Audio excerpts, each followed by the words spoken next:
What's up, everybody? Welcome to another episode of the Way of the Futurist podcast. My guest today is the one and only Roger Spitz.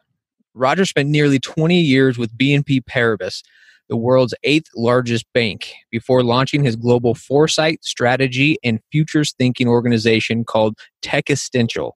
While at BNP Paribas, he advised on over 50 M&A transactions across the world with a total deal value of $25 billion.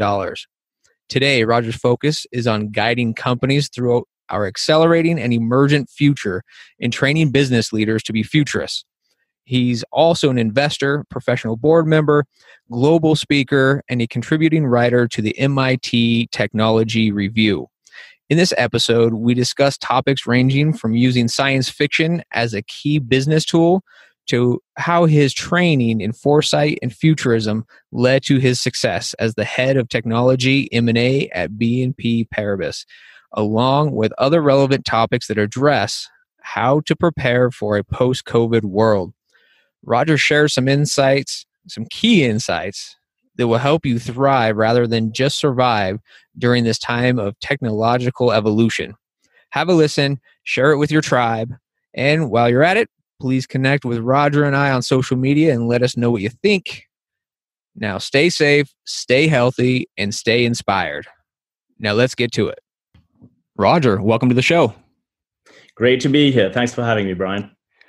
Yes, sir. So this is going to be a great podcast. I already know because you and I chatted a little bit before we started recording here. And to get started, I think you may be the most credentialized futurist I know, or maybe credentials isn't the right word, but you are active in, I think, every futurist and foresight program I've seen. But I'm curious, do you consider yourself a futurist? It's a good question. And I think, one of the things is that I haven't been a futurist for decades like many others. And in a way, I stumbled upon foresight strategy and futures thinking reasonably recently, as in past 4 or 5 years. And so in a way to actually understand what it entails, professionalize it, learn about it, connect the dots, and then to be, comfortable and proficient in it, I felt that the best way of doing that was probably to interact with all kinds of different organizations, whether they're academic or think tanks like Institute for the Future. So that's kind of why it might feel like a long list. It was really a catching up what people have been doing for decades over, the past 4 or 5 years, and just being able to see for myself the different styles and that. Then in terms of whether I consider myself a futurist, I think the key thing is really, preparing for what's an uncertain future and the tools to do that, and connecting the dots. And so I do consider that I do that.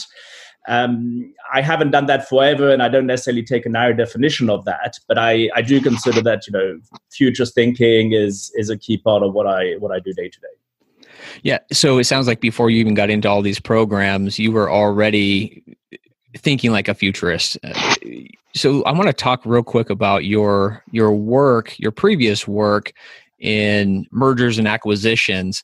I know that a lot of what you've talked about in the past, some of your speaking engagements and things have been around, using kind of futurism as it relates to mergers and acquisitions. So maybe as a tool or as a measuring stick to drive how these mergers and acquisitions happen, evaluate companies. So talk to us a little bit about that.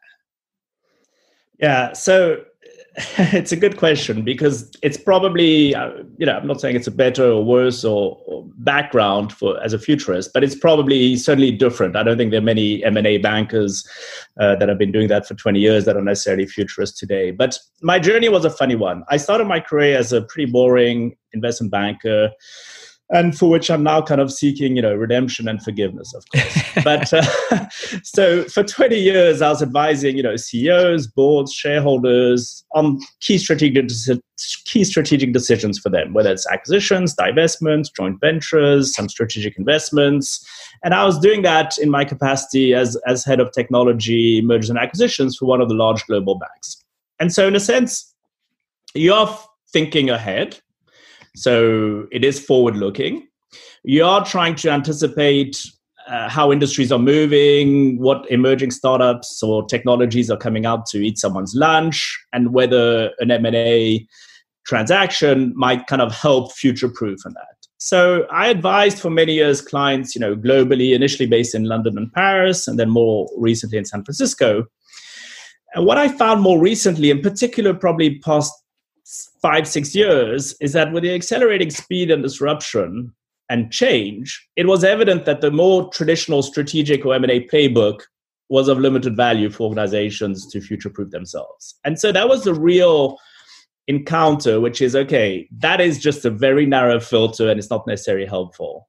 And what is that disruption? And that's where I kind of spent a lot of time trying to understand better, where does disruption come from? What is innovation?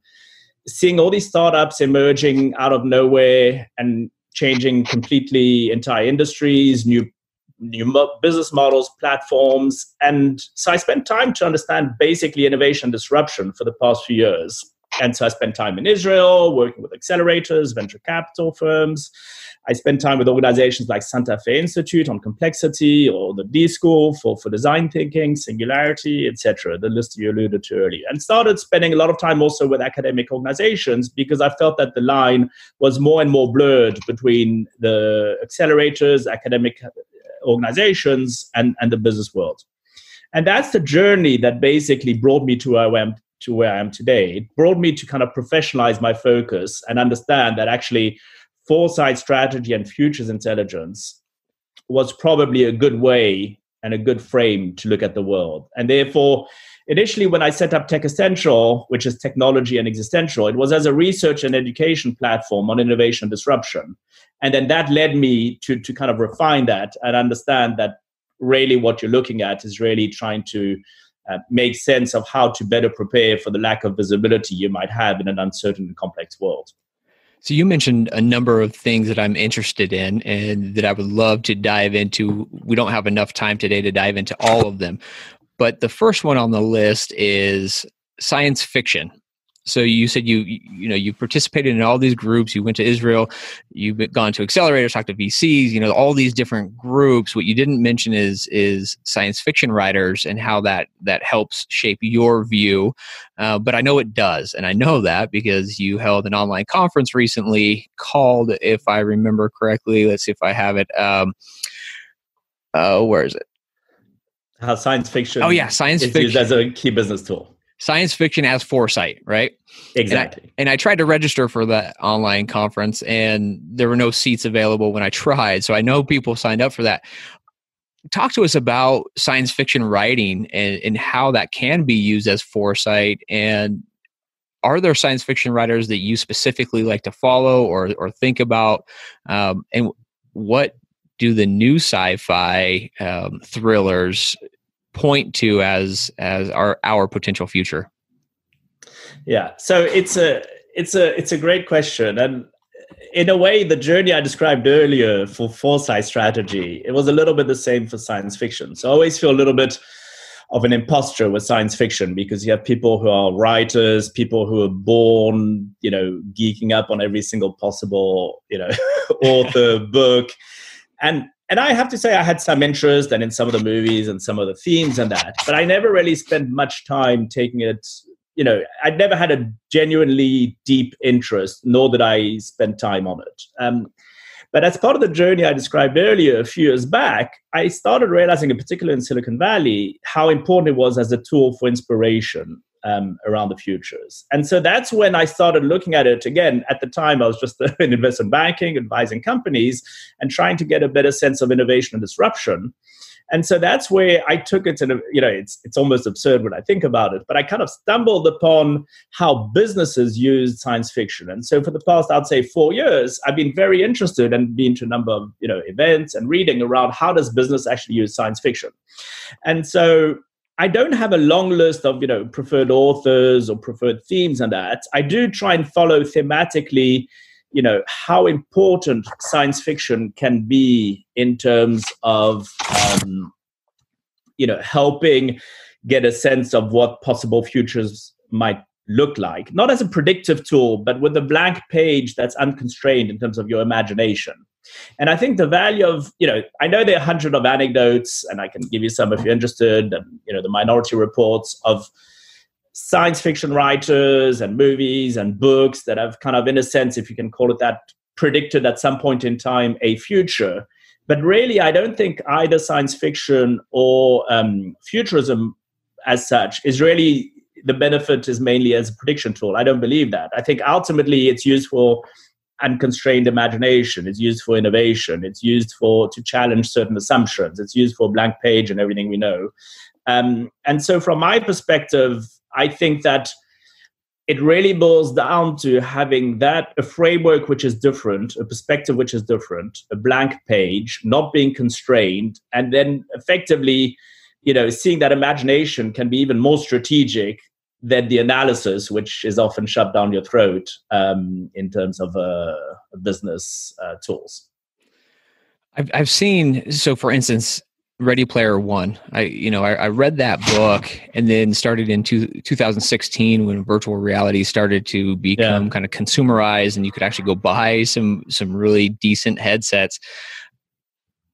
I started to see some of these concepts be created that were mentioned in that book. And I was like, wow, we are creating Ready Player One, and very quickly, as soon as consumer VR hit the market, that innovation and creation started.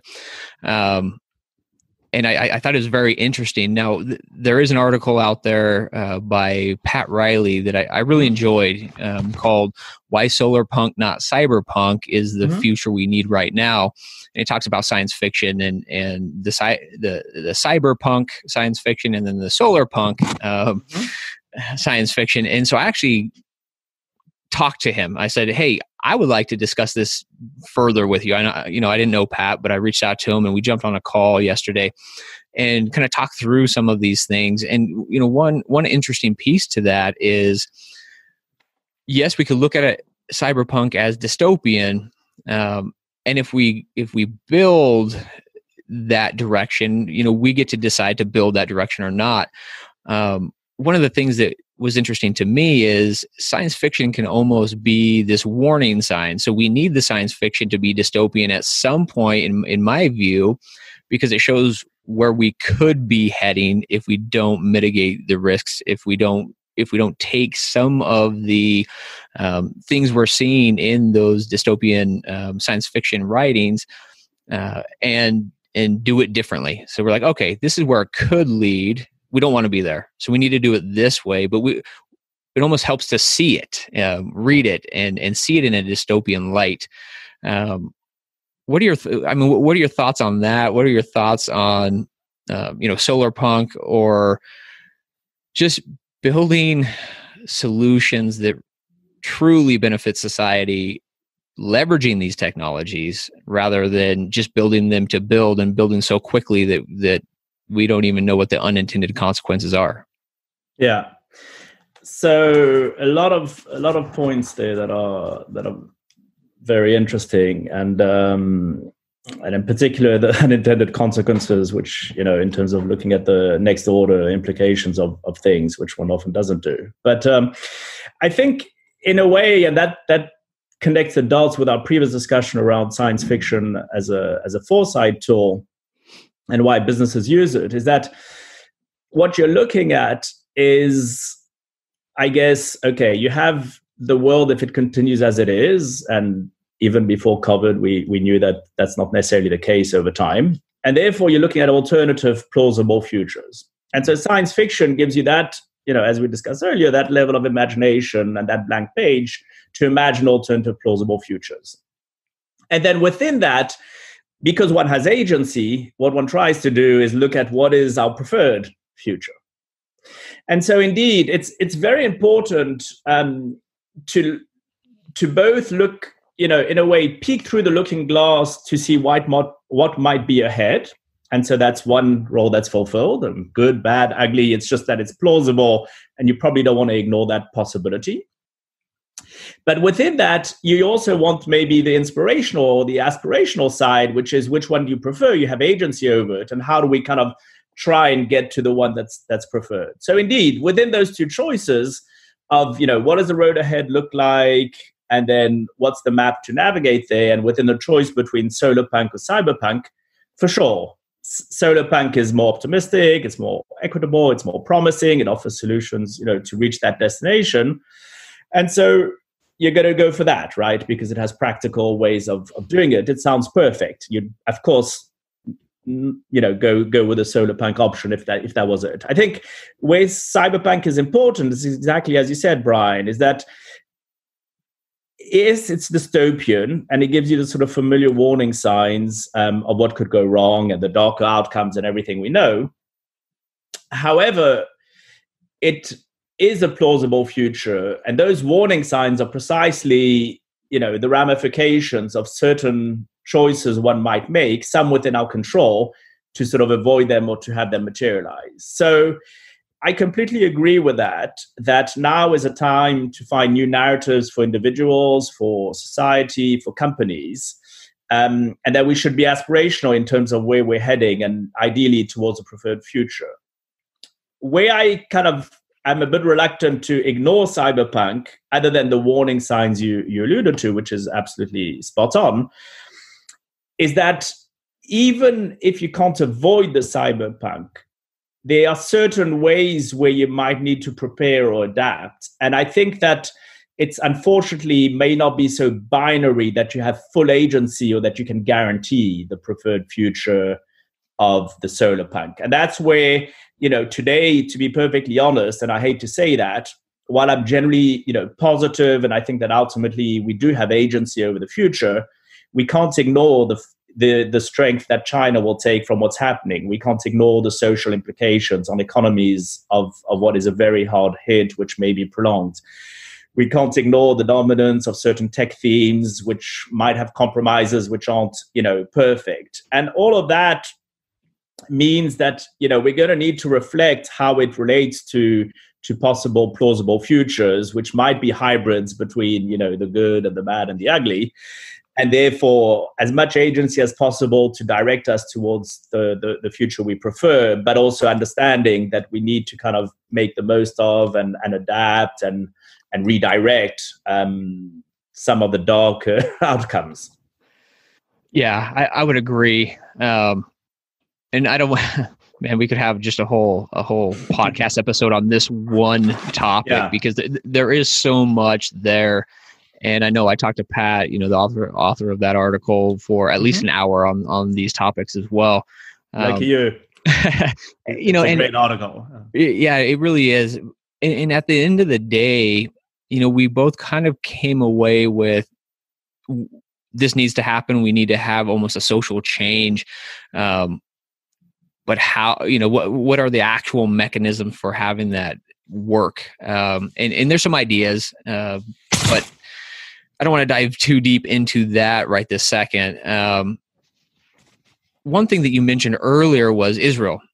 Yeah. And I read an article that you wrote, recently. Where was that? In the MIT review? Is that? Mm-hmm. Yeah, exactly. And that was really eye-opening and interesting for me because you talk about how this small little country with a small population can be just so relevant in all themes of innovation and disruption.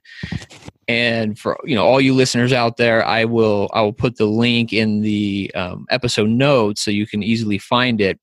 But it talks a lot about what makes them relevant, what keeps them relevant, and what drives them. And I think that's important, especially for this podcast, as we talk about, the way of the futures. How can we think and act like a futurist on our own to to look at Israel. It's a great study, and you highlight some of the things that really lead them to becoming who they are as a country. And I'd love to hear what you learned. I mean, kind of in a nutshell. Again, this could be a whole nother episode, but just in a nutshell, what are those little things? Because, what are those tips and tricks and tools that they are getting right that we can individually take advantage of? Yeah, it's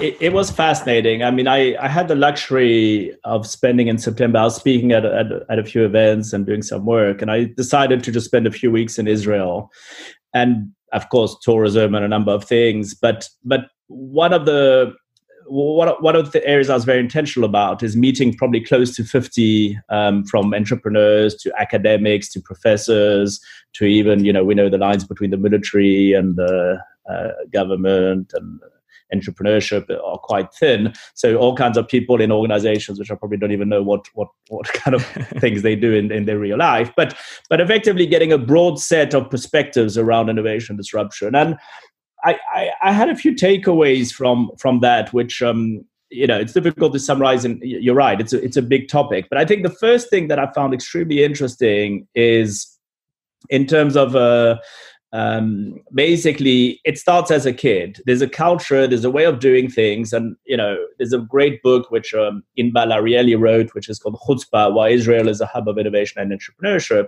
And Inbal describes this, in more detail and with more relevant examples than I'd ever be able to do. But in a nutshell, there's an element whereby kids are encouraged to live spontaneously, to experience chaos, to just be kids, basically. And it's kind of that blank page of not stifling things with a red tape, with the discipline, with all these kind of things. And that was really a key area. I think there's a second piece, which honestly is one of the biggest areas which concerns me thinking about the world going forward. And this is not related to COVID. We talked about it in some of our earlier chats, Brian, around the educational system and how do you prepare children and even future generations to adapt. You have so much of the educational system today, whether you go to the best universities in the world, which is just knowledge driven, which are just teaching you to solve problems, which are known problems and which have known answers. And you're teaching people to sort of repeat those answers. And honestly, you should be repeating, you should be teaching people to solve problems which don't exist or solve things which are believed impossible. You should be allowing them to make mistakes. You should be measuring failure. You should be doing all kinds of things which are just simply, not the normal educational system for pretty much the entire world. And that allows you to tinker, to test, to fall, to fail, to pick up. And it's amazing how much that is linked basically to also some culture of companies and which either enable innovation or stifle innovation. And the two other things I'd mentioned, the list is long and I could go on for hours, but one is, today we're in what the military circles call the VUCA world, right? It's volatile, it's uncertain, it's complex and ambiguous. And that's a theme which is particularly prevalent today, unfortunately, with COVID. But even prior to that, as you and I have discussed quite a few times, the VUCA world is there from disruption, from technology and a number of other emerging trends, which means that, it's not a linear progression. The future is not the same as it's been in the past. And therefore, how one adapts to that VUCA world, how one prepares for it, how one can maybe even thrive on it, is really the difference between the individuals, the companies, and the organizations which can stay relevant and survive and even become something very meaningful, or which will die. And my concern is that, most people, most organizations, and certainly the schooling system is not encouraging that comfort of ambiguity, uncertainty, and complexity. And it's scared of it, and it doesn't know how to deal with it. And that is a major problem because, unfortunately, pre-COVID, post-COVID, whichever way you cut it, you're in a world where the uncertainty is increasing and the speed of change is increasing. So that's kind of, maybe I'll stop there to just not go on too much about it because, we could spend days on that topic. But all of these themes put together and many others, if you embed them culturally in terms of a way of life and the educational system and the way leaders think and entrepreneurship, basically it can translate into, cookie cutter, tick the box, versus disruptive innovation and staying relevant. What I found really interesting was that you mentioned starting young. I've got 4 kids across every school, high school, middle school, elementary school, preschool. And like you said, the way that they're taught and the way that they learn is extremely structured. And there's people working on new academies, new schooling systems, new ways of doing things. And they are coming, this way of thinking about the education system is happening. I don't know if it's happening fast enough. And I think part of the problem is some of us that are older and are actually raising these kids aren't prepared ourselves. We may be irrelevant based on our skill set and the way we think about the world, our mindset. And so if we become irrelevant to this future economy, how are we expected to prepare our children for it? I'm just going to put a real quick plug in here for everybody. I'm part of a upcoming virtual retreat called It is called Exploration Center Virtual Retreat. And I'll put the link in the show notes here, but it's all about parenting and educators, and have 25 top level people talking about this topic. How do we prepare children for the future? And one of those things is we have to prepare ourselves. And so if we aren't prepared, how in the world are we going to prepare our children and the next generation? And so that article that you wrote and the insights you gained from your time in Israel are extremely relevant right now. So I guess my next question for you then, Roger, is how does one prepare themselves? If somebody's listening to this and saying, yeah, I agree, but I don't even know where to start, how would you advise them? What is the path that you would put them on so that they can thrive during this time of uncertainty rather than just survive? Yeah, it's it's the $1 million question, but I'm actually spending time trying to answer it, and I'm starting a book on exactly that topic, because I think that there's no shortage of how much there is around emerging technologies and disruption and change. A lot of it is focused on what these technologies are, but a simple guide as to what is happening, what does it mean to me, and what do I do about it with tools and frameworks. It's not something which is that obvious. Now, I think, without wanting to sort of blow too much the Silicon Valley or Israel entrepreneurship and that, I do think that there is a lot around treating one's own life with a certain level of innovation, with a certain level of being a startup oneself, of curiosity, of thinking about the future in multiple ways, whether that's through science fiction or foresight, tinkering things, not being, going through that exploratory journey, taking risks. So I think ultimately there are multiple number of things which are the difference. I look at the difference between 2 columns I often do, between fragile and anti-fragile, to use terminology by Nassim Taleb. And what constitutes fragile, which is often more rigid, often more centralized and all kinds of things, and what constitutes anti-fragile. And it's really understanding what it is to be, ideally resilient, but even more than resilient, to ideally be able to, not only sustain shock, but thrive on shock. And there are all kinds of areas, from mindset to certain reflexes to being able to also have a culture and around us that accepts that. But I personally think that the whole world, and in particular educators, should really be spending a lot of time, not just, to your point, on what does it mean in terms of how you teach children, but what does it mean in terms of the educators themselves, i.e. ourselves, who are teaching children, whether it's within the confines of a family unit, whether it's more structured in the schooling system. If you yourself don't have a sense of what all this means, of how to kind of embrace it, of what tools they are, how can you possibly convey that and help future generations, right? And so, to your point, it starts really with yourself, right? And I don't see that. Even the reskilling debate you're getting today, I find, whether it's the World Economic Forum or other organizations which are doing fantastic work, are focused on what do companies need to make employers find relevant employees. They are not necessarily thinking more broadly in terms of what does the individual need to be able to adapt for tomorrow. It's coming from companies, what skills do companies need? And so even the whole reskilling, retooling, upscaling, future of work, future of education debate, I think has a filter which is coming more from what do companies in the world need as opposed to what do individuals need and what tools should they be learning. And I think that's a very big problem. And I'm glad you mentioned that, because that's the whole reason I started this podcast, right? The Way of the Futures, the individual person. How do you prepare?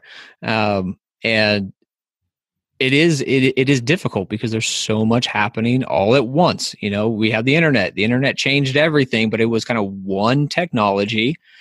And you could kind of dive in a little bit, get skilled in what you do, whatever your knowledge base is, and learn to leverage that one technology. Well, we have 15, 20 internet-sized disruptions happening at the exact same time. Yeah. And then when those disruptions converge, now it's exponential. And so for an individual to say, they may be agreeing, yeah, you're right, Roger, Brian, totally get it. But I don't want to, stop listening and not have any clue where to go next.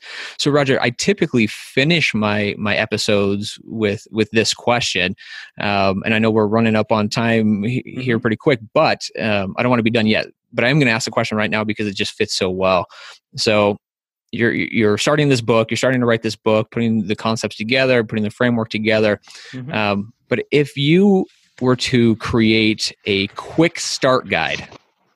So very simple, quick start guide.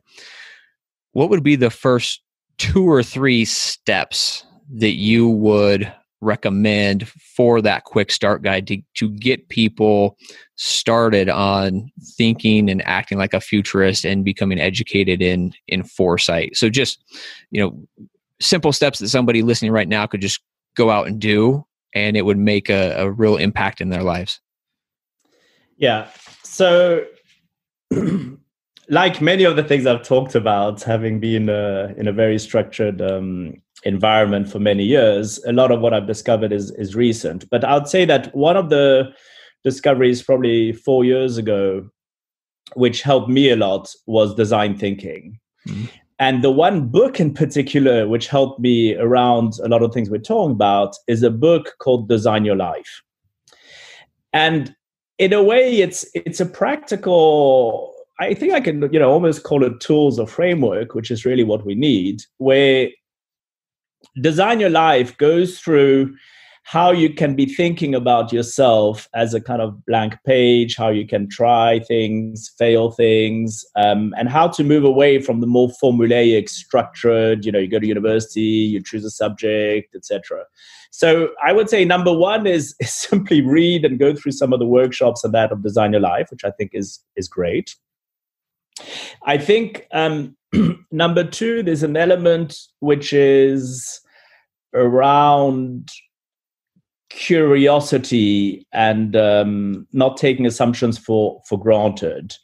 And I know it's a little bit controversial, and I know you didn't ask specifically for books, but things you could do. But for me, a lot of it came from books. But reading Nassim Taleb, I think, puts a lot into question some of the assumptions one makes and frameworks. And so, whether it's Anti-Fragile or Black Swan, it's very vivid. He is very good with language to make it lively, examples. And I think that kind of shook my perception of certain things. And, the main thing is we tend to follow thought leadership, statistics, probabilities, all kinds of things which give us a sense of a picture of the world, and we take that as a given.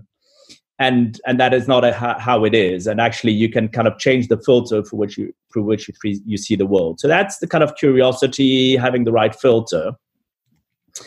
And I think maybe the third thing is that although I think there's too much emphasis sometimes on specific technologies, one should look at emerging themes and trends, some of which will be technologies, some of which will be simply things like longevity, and just be more curious around those. And I can give some references, and there are many, websites, there are many things, but because all of these have a very significant impact.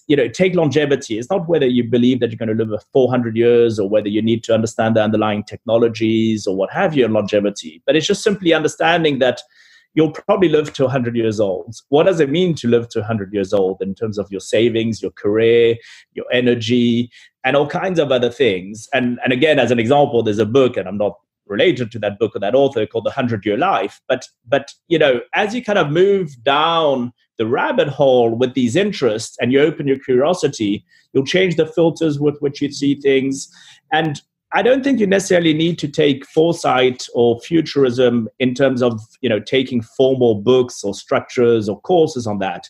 It's really a question of being more forward-looking, not taking assumptions for granted, and trying to adapt the filter with which you're looking through the world. And through that, you'll develop certain reflexes which will serve you better than just either ignoring everything because it's just overwhelming, or just keep doing what you're doing because you think it will probably continue. The world is a linear kind of progression as to what it's always been.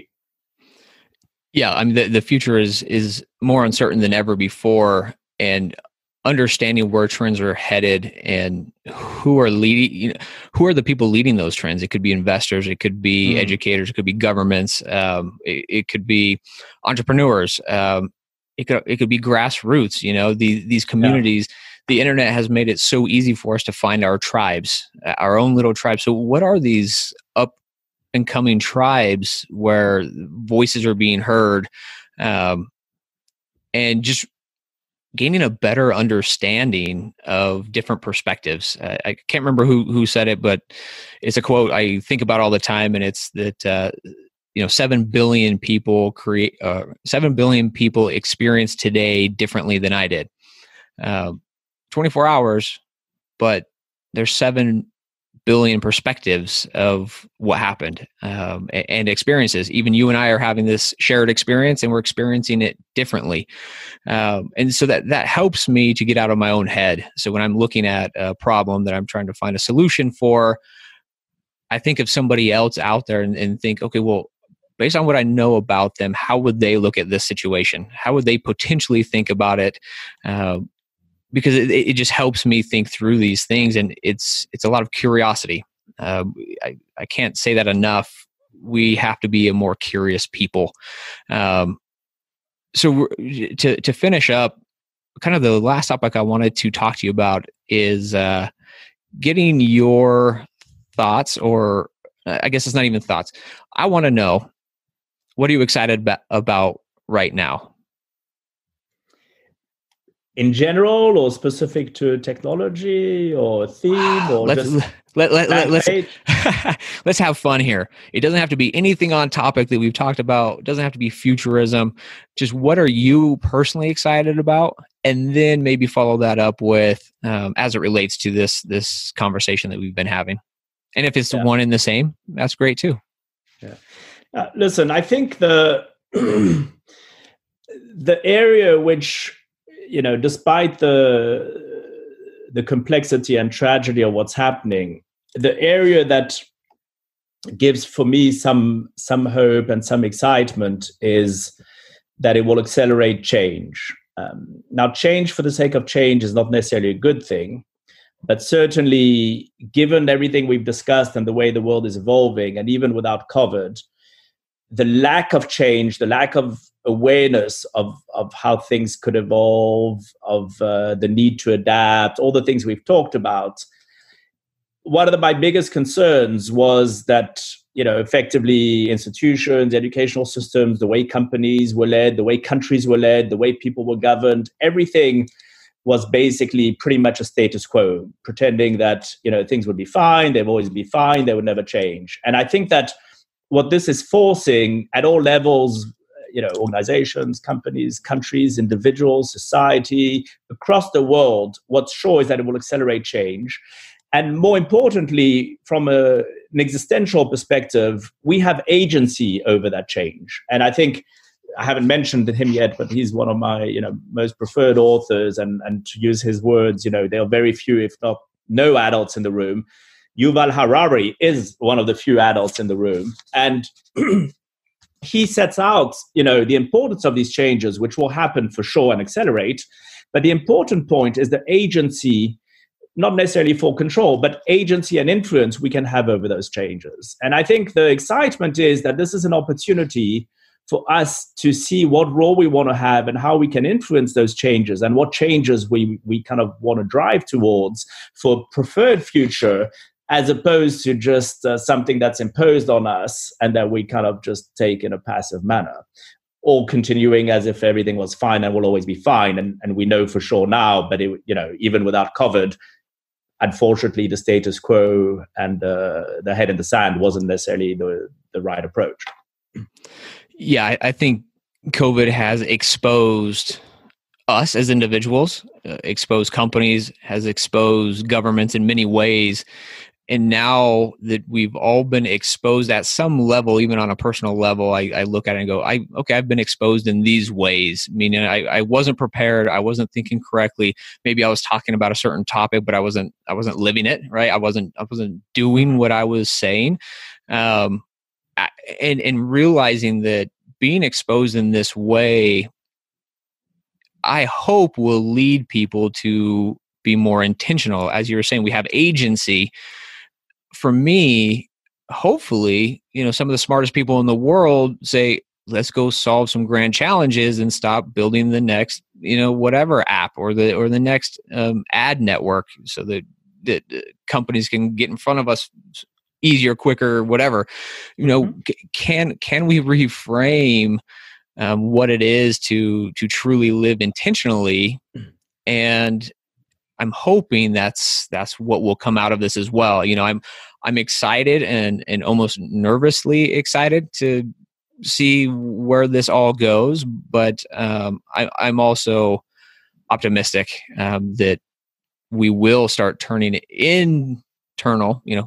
inwards to find some solutions for outward problems. Yeah, that's my hope. Yeah, no, I share that, and that's really, in a sense, the should hit the fan without a doubt. And I don't want to kind of underestimate it or assume that anything is simple, but that indeed, that is a hope that one can see how one redirects things as the world pauses to rebuild. Yeah. So Roger, this has been a great conversation. I appreciate all of your time, all of your insights. How can listeners get more from you? I mean, what social handles, websites, companies, whatever you want to share. I know we were talking earlier, you've kind of been in the background for a long time, meaning not out in the public as much as you have been recently in the last maybe couple of years. And your insights, I think, are just really important for people to hear, and we need more voices. And I'm happy to hear that you're out getting your voice out there, and instead of just doing things, kind of be behind a curtain with all the companies you've worked with and the investors and even your own investments. You've been extremely active, and I'm excited to get your voice out there. So how can people find you, follow you? Where would you direct them?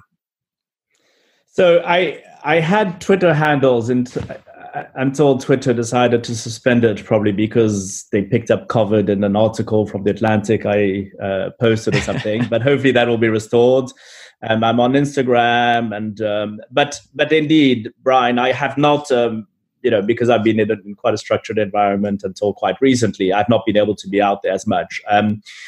I'm very concerned about a lot of the things we discussed, and to your point, where I kind of had a ridiculous number of organizations I've kind of interacted with over the past few years, I've done so, I've intentionally gone, exaggerated all that because I just felt the need to kind of learn all that. And I'm only just slowly trying to sort of feed that back. So, one of my main objectives that I'm working very hard on over the next few months, whether it's a book, a platform, a combination of the two, and just continuing various, podcasts on that through social media and other things, is really just to feed back what I learned, but trying to put a practical perspective to it. I think you're also very sensitive to, things that are interesting or maybe geeky or maybe technology related or what have you, versus what are the practical tools. And so the filter I'm using for what I get out there, and in particular, when I get to that book and platform out there, hopefully soon enough,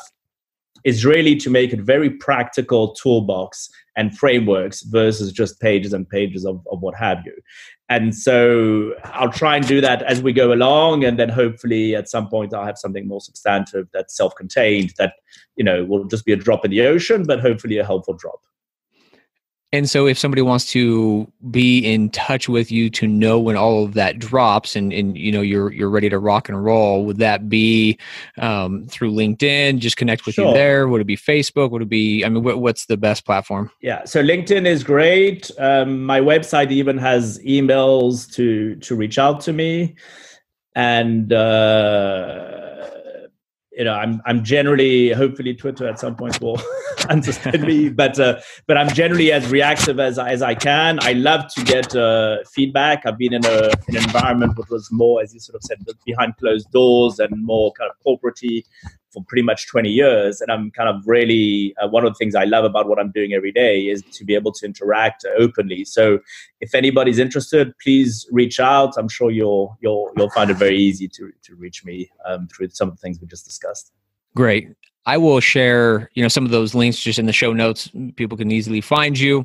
Brilliant. And Roger, once again, really appreciate it. I know you and I will talk again after this and jam on these topics a little more. So thanks so much. It's been fantastic, Brian. I hope it's helpful, and thanks everyone for listening in. Stay safe.